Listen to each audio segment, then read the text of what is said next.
everyone. This is Rachel and Nazira, and we are Wavemakers.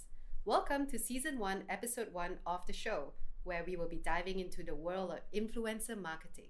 With 7 episodes lined up, we will be speaking to various industry experts and brands who have some way or another engaged with influencers for their marketing strategy to share their experiences and insights with how to thrive with the ever changing digital world. And today, our episode will touch on the impact of influencer marketing, vibe or thrive. But before we begin, let's tackle that definition, Nas. What the heck does vibe or tribe have anything to do with the world of influencer marketing? Well, it's kind of philosophical, Rachel, and stems from the whole buzz phrase that's in the personal development world where your vibe attracts your tribe. And what we're basically wondering from that is how do brands find the right influencers to resonate with their brand? What makes them decide to pick influencer A versus influencer B? Is there a formula to know which influencer works for a brand? Or does it stem from knowing what your brand vibe represents? Or is it about knowing what your tribe needs? Ah, that's a lot of thought provoking questions. Would you say your tribe means market? And vibe means tone of voice and visual style? Yep, in fact, some marketers would argue that we should start with knowing what we need in our tribe, aka your market, before figuring out your vibes. It's kind of a tricky situation because if I don't know what my vibe is about, I would be attracting the wrong kind of vibe. But at the same time, if I only think about the tribe, I'm representing my brand on only what the tribe needs. And what that means is basically I have to compete with other brands who are looking to build the same kind of tribe. The tribe could easily abandon my brand just because they resonate more with the other brand's vibe. Oh, wow, that's a dilemma. It certainly is, Rach, and I'm curious to know what our guest of the day has to say about this. Right, so am I, Nas. So, let's introduce our special guest for today. We have Gerda Mi from Makara Wear, who will talk to us on their experience in using influencers for their brand and will dive into how they've built their tribe. Makara Wear is a European sustainable swimsuit and apparel brand that is geared towards independent and adventurous women who value fashion, comfort, and elegance. Every collection is created with an intention of empowering women to live their best lives, where every swimwear is made to make a woman feel strong, safe, and confident.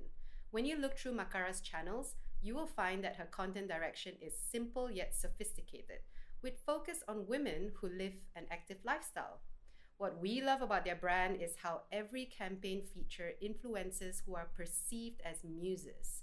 It goes beyond fashion, where every one of them has a personal story to tell, reflecting that unapologetic, dare to be different type of life. Led by founder and creator Gerda Mi, who will walk us through her creative process when developing Makara Wear's vibe and tribe. Welcome, Gerda. Hi, girls. Hey! Thanks for being with us today. So, tell us, what kind of tribe did Makara dream of building when you first started? Well, we were really focusing on women who are need to empower themselves and stay strong and try new things like surfing or active water sports or any kind of thing that they would never think they could try. Our swimwear is very functional, elegant, and in the same time very practical. So it's all about making you feel very comfortable and at the same moment looking good. And would you say that tribe has evolved or stuck to your vision along the way? I would say the tribe got along with us as we started this brand of a couple of girls. I mean, I started alone, but then some ambassadors joined us because we really loved the product. We attracted more girls like them, and we kind of built this little community of the girls who is surfers, riders, motorbike riders, travelers, moms, designers, architectures, and with that, we understood what kind of values our women represent. And that's, of course, strong, independent, free women.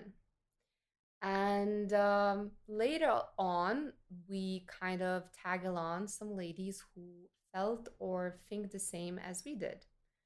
And I think so our tribe created quite easily just because a lot of people who are part of a tribe they like our product, and that's easy to create a tribe when someone likes your product. That's great. So in a way, it's like your tribe was built based on your initial vibe, but eventually it shaped itself into a different kind of, like, it's an evolution of your Yeah. tribe, Yeah, essentially. it was kind of like we created the identity of like strong power, beautiful, elegant women who doesn't, let's say, trust themselves, and we want to empower them in their suits to feel comfortable and try new things. And then all these women got attracted by this look. Yeah. And then they're like, I want to try this. Like, I want to be like this. Or some women already like this. So they're like, I want to be part of this woman. Nice. So yeah, we kind of attracted and then like developed a bigger image of different women, but with a similar values. Nice. That's cool. So it's awesome. definitely that combo that we're looking for. So then brings me to my next question. Like, what were some of the key vibes you were looking for in an influencer that resonated with your brand tribe? And you spoke a lot about these values. And so, what were the criteria you would say that you would look at? Yeah, that's a good question because sometimes it's very hard to see the values of influencer, right? It's all created images that usually most of it it's fake emotion representing selling the something. So first of all, you should start a chat with them and see what's their vibe. How do they react to it? Ask them questions like what they represent. Do they like your product? What which models do they like? Where would they use it? First of all, I always choose influencers who need our product. Great. Like I never choose someone who would never wear it again. Just take a picture. I don't need that. Like that's not interesting me. For me, I'm actually looking from influencer a feedback the same as a customer. Right. Then the influencer says, "Yes, I love your product. I'm interested. I'm gonna use this. I'm gonna do tennis. I'm gonna play with my children." Then I'm like, "Okay, this lady has some content. This lady doing some active things. She can be part of our tribe." So it's kind of knowing your influencer more than just images. Like start the communication, know more about what they like, what they do, what's their favorite whatever color, or where do they live, or what's the main point of their Instagram, or why did they start to be influencer Right. the first point, right? Okay. Wow. So you actually have all these conversations through that initial chat, and was this like via DM or email? Yes, Okay. it's usually DMM, and a lot of actually people who write us to work with us, we don't work with them because usually it's not our target audience, or their image is, let's say, too sexual or not our vibe, and we just like, hey, thank you for the interest, but our collaboration list is full. So yeah, but many times we usually work with the same influencers. So let's say if we start with an influencer who is a surfer girl and we love her pictures, we love her contact, and we love her value, we keep every year sending a new collection for her because we know she's going to bring us a great content. And I guess influencers is the same way to use you can use a content for your Instagram stories is not just they affecting you as from their own Instagram, but you creating content with their vibes too. Right. Right. Do you see a better value in that, working long-term relationships with them? Totally, because people more trust when influencers and when they feel like they chose that brand for the reason, and that's what we always do. We are the reason. Like you have to choose our brand. Like if you don't like our product, it's fine. Like if you want to just use for one travel to take a pictures in Hawaii, we are not interested. This is not what we drive. Like I guess you have to connect your brand identity values with your influencer values. So let's say our product is very practical, right? You can last it for 3 years. We need that influencer would prove that. So Right. like your values have to like reflect on influencer. If it's just a picture, everyone does that already. So Right. people don't trust that. Be like, oh, she bought some new lipstick, she not even wearing it, she just took a picture and put it on the side. Like who cares? People sense that already, and that doesn't work. So Yeah. you need like a social proof. You need like, oh, this girl been with them for years, 4 years. She must love this product, right? Right. So it's like a social proof. And your product being a sustainability brand, it that really carries through because we want to see the product being sustainably used for like long term, right? Exactly. That's great. The thing is, when the person loves the product, they're gonna do the pictures, videos. You don't even need to ask them. If the person that you write and let's say they're like, yeah, maybe I like this, maybe I'm not, they're kind of undecisive, they're answering really taking long, that means that person is probably gonna pain in the ass to work with at the beginning first. And Yeah. it's just not, it's just gonna be hard. It's gonna be frustrating for you as a creator designer that someone doesn't like your product as much as you do. So it's just better to drop those lines straight away. Yep. Cut your losses and sort of like work towards these shared values that you try to achieve through this Exactly. relationship building, basically. Totally. Okay, cool. So let's talk about Makara Wear. Give us a favorite campaign that you worked on with influencers in terms of like who did you work with and also how did that campaign impact Makara Wear's growing tribe? We'd love to hear more about that. So maybe like my favorite influencers would be my customers because I have some customers who became our influencers. We have this lady who is 70 years old.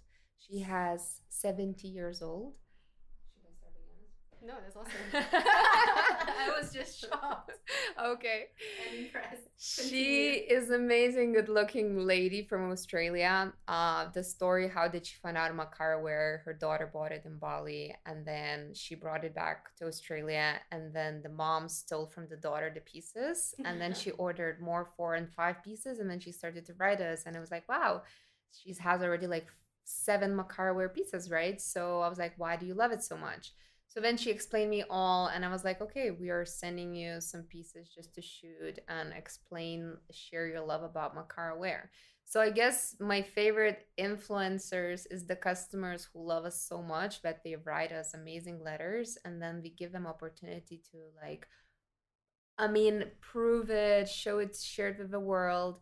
And as I said before, between just before we talked, that micro influencers does much more nowadays than a big influencers because Definitely. people know that big influencers just getting paid for whatever like $500 per post and that's it, we're not going to use it. Micro influencers, we really appreciate what we get.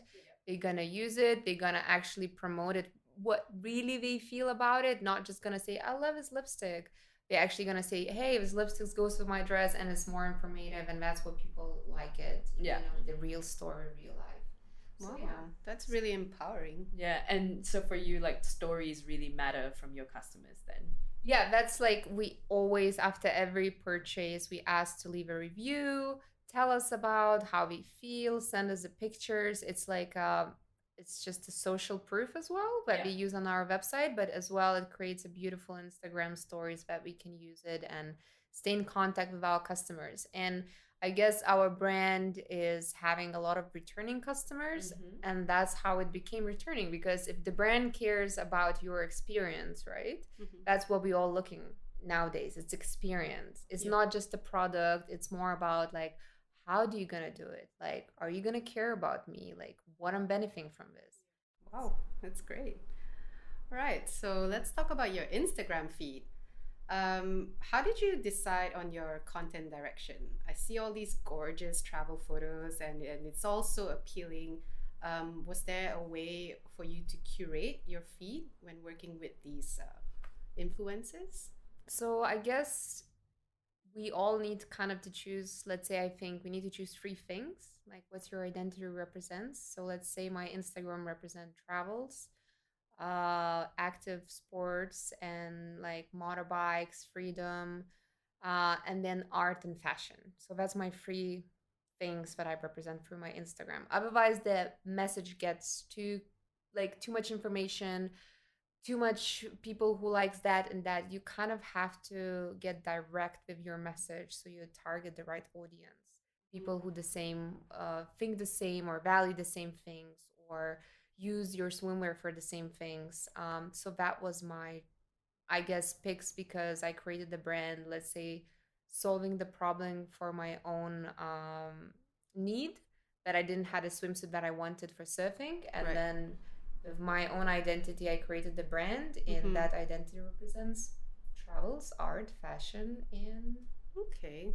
Those are some pretty strong content pillars, I would say. Yeah, I was gonna say she uses content pillars, which is awesome. Yeah. And we're like a huge like champion in that. Like we tell all our clients, please use content pillars to define your social media yes, strategy. So that's really cool to hear that you're doing that as well. totally, Yeah. totally. So then, in terms of like visual direction, I mean, you mentioned content direction. Yeah. Do you have any guidelines that you share with your influencers before they start posting for you, or do you give them creative freedom? I used to give creative freedom, and then I had some bad results from that. And now I created this Pinterest mood board that's created for influencers. And every time we sign the contract, I send them the mood board. That this is what we're looking for. This is kind of what style we're looking for. I actually have a couple different mood boards. So let's say if it's a fashion person, I send the fashion mood board. If it's a surfer girl, this is the shots we're looking for, because a lot of times people getting creative and they forget about the product. Yeah. Totally. So that's like, I always mark that. Don't forget the product has to look good, right? It's You have to important. see the product as well. Yeah, that is the purpose. That's the I love purpose. that you created a mood board, because that is so like the right thing to do when you want to work with any influencer, even if they're your favorite customer or whatever. I do Exactly. believe that giving them guidance will better your content quality, and it's what you need essentially. Totally. So if you're doing user generated content, this is so important. So I love that you're doing that. It's great. And actually, people feel special that way. They Yeah. feel like, oh, I have a little mood board. Right? Yeah. I'm important. They feel That's nice. important. Awesome. Okay. All right. So, was data important prior to selecting these influencers? For example, like were you looking at engagement rates, or were you auditing them, or was it just based on their Instagram vibe and how they represented themselves? It's really, really important for me, engagement, because Instagram created for engagement, right? It's Yeah. about sharing your experiences, engage with others, similar value, vibe people. So it's all about engagement. It doesn't matter if a person can have like 1 million followers, but if they're very low engagement, that's it. Like, it doesn't gonna bring you any value, because the engagement shows that that person has a great connection with their followers, and followers is interested to follow that person and engage. That's how you're gonna sell your product, because people are gonna be like, where did you get that top, or why your teeth are so white, what are you using? Right? Yeah. You know, something like that. So it's always engagement, like, because sometimes the people who has, let's say, just 3,000 followers, it looks like, ooh, that person cannot be influencer. But then you look at their comments and likes, and it's like 60 comments, 60 questions, and that's what kind of influencers I think so nowadays you want. Yeah. Okay. And have you seen like really good ones that you know worked with that had a lot of people talking to your influencer, for example? Totally. We have a couple, like, even Bali babes, how I call it, who are like very in fashion, so, and they represent our product because we like it, and they always get asked, where did you buy it? Like, can the lady, she's using the swimwear as a top, so she doesn't even like a surfer or something, but she's so stylish. So a lot of people are like, wow, you can use a swimwear as a top, and she kind of invented this thing, swimwear as outwear. So always, influencers, they can invent and give you actually more content sometimes, or give you a different angle of thinking.